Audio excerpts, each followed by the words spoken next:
Thématique, problématique, tâche finale, évaluation, CE-CRL. Bonjour, je suis Estelle Loubet, je suis professeure d'anglais au collège Pierre-Suc à Saint-Sulpice dans le Tarn et je vais essayer d'articuler tous ces éléments de façon pertinente pour ma prochaine séquence. Bienvenue dans Assess Them If I Can.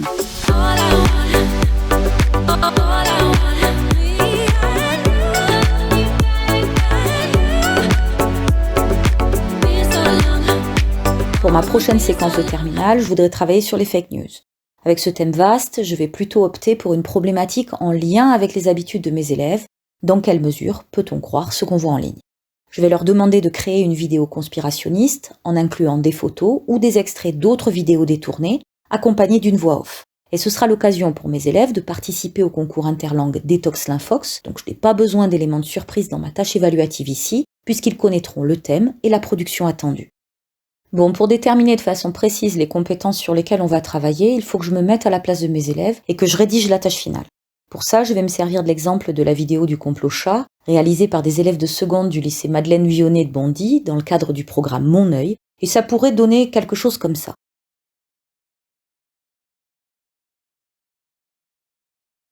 Là, on a 3 éléments qui se dégagent et qui seront donc mes 3 critères de réussite. Je présente de façon plausible une information fausse, je cherche à manipuler l'opinion, je crée une atmosphère propice.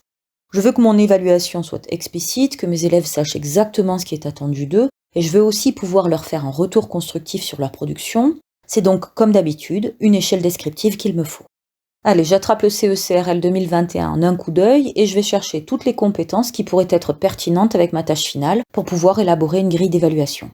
Et comme je veux faire du sur-mesure pour coller à ma tâche évaluative et que mes élèves soient guidés dans leur préparation, je vais combiner tous les descripteurs pertinents entre eux pour réaliser une échelle descriptive qui comportera 4 niveaux.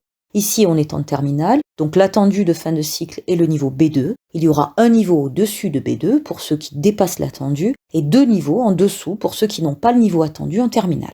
Et il ne faut pas que j'oublie qu'il va s'agir d'un écrit oralisé, donc il va falloir que je sélectionne des descripteurs de l'écrit et de l'oral. Allez, premier critère. Je présente de façon plausible une information fausse. D'abord, l'activité langagière. Ici, on est sur de la production écrite puisque le script sera rédigé en amont avant d'être mis en voix. Donc, je rentre dans la partie production écrite et je cherche parmi les différentes échelles de descripteurs celle qui correspond le mieux à ma tâche évaluative.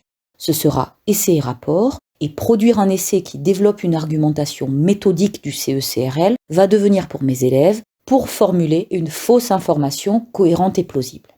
Bon, étant donné que la vidéo va être à destination d'un public et qu'il va s'agir de dévier de ce que le public pense ou croit savoir, alors je vais sélectionner la stratégie de médiation, expliquer un nouveau concept et plus précisément relier à un savoir préalable, puisqu'il y est question de comparer et d'opposer un concept à ce que les gens connaissent déjà.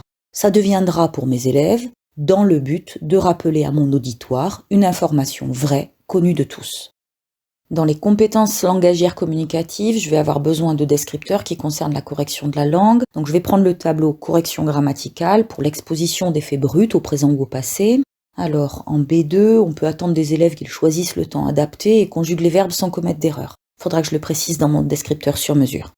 Puis je vais aller fouiller dans la compétence pragmatique parce que j'ai besoin d'un descripteur qui va me permettre de juger du caractère pertinent du ou des fragments de vraies informations que mes élèves auront choisi de conserver ou sur lesquels ils vont s'appuyer pour construire leur fausse information.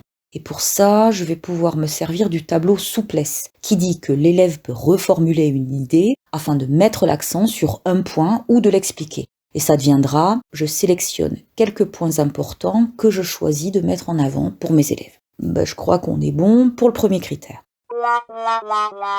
Ah oui, non, j'ai failli oublier les images qui seront affichées à l'écran lorsque sera exposée cette fausse information. Bon, je pensais les mettre dans créer une atmosphère propice, mais les images ne relèvent pas seulement de l'atmosphère. Elles vont devoir soutenir les idées et ce sont bien les exemples ou les arguments qui confortent la thèse défendue que mes élèves vont devoir montrer à l'image.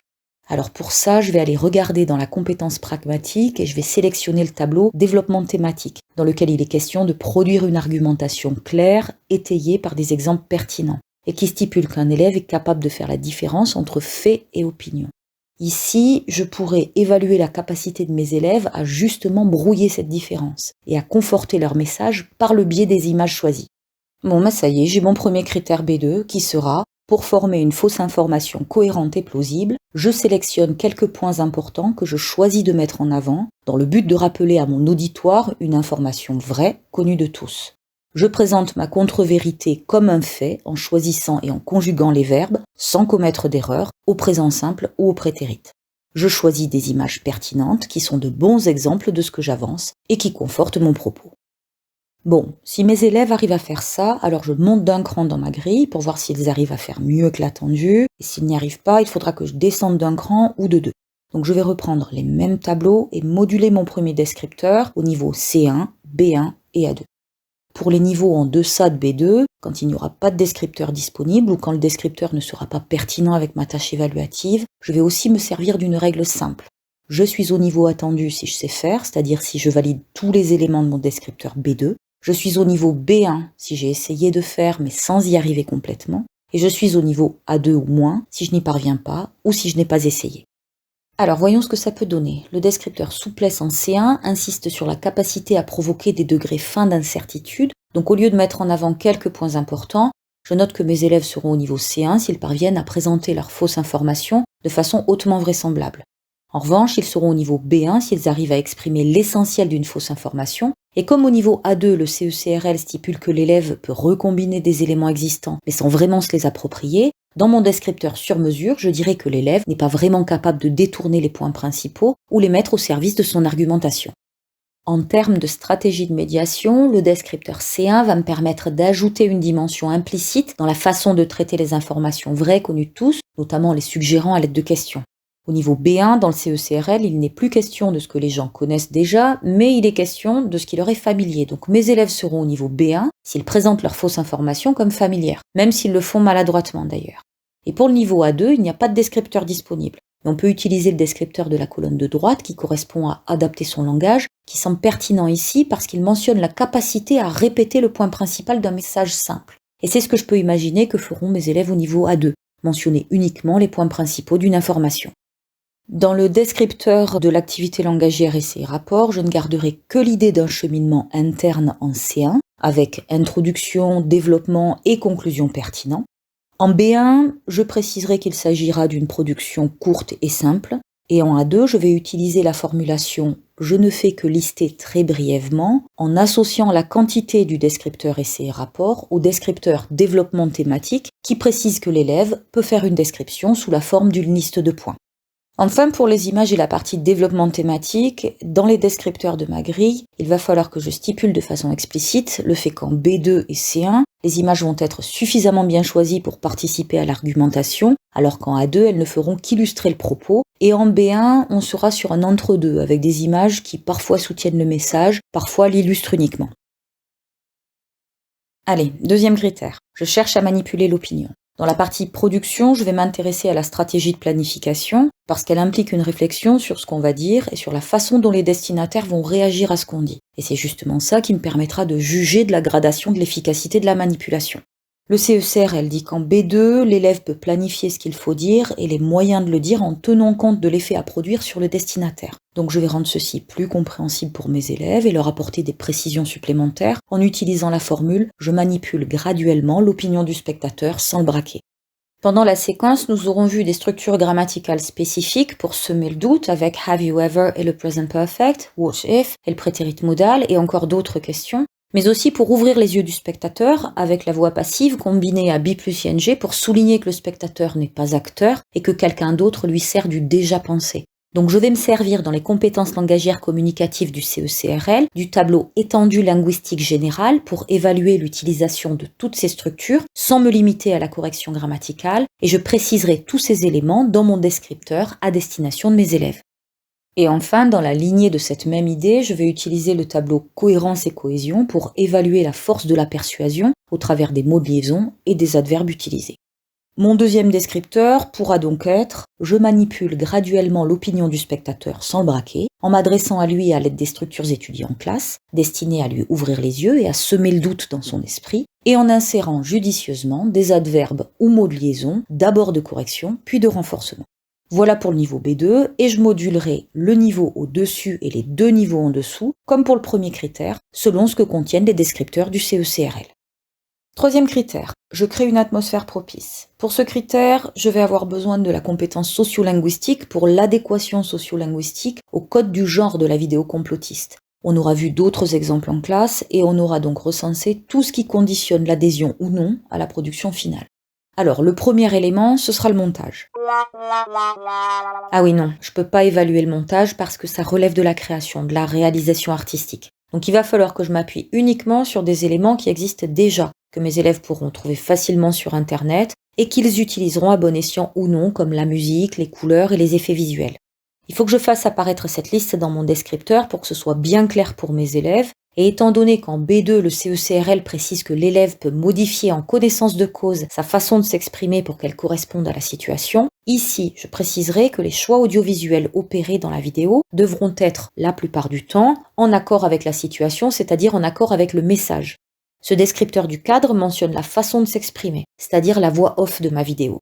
Donc, ça signifie que le ton et le registre de langue devront aussi correspondre à ce genre de vidéo. Alors, voyons maintenant la phonologie. On va surtout utiliser les traits prosodiques et de façon moins prégnante la maîtrise phonologique générale parce que l'articulation des sons pris isolément n'est pas très intéressante ici.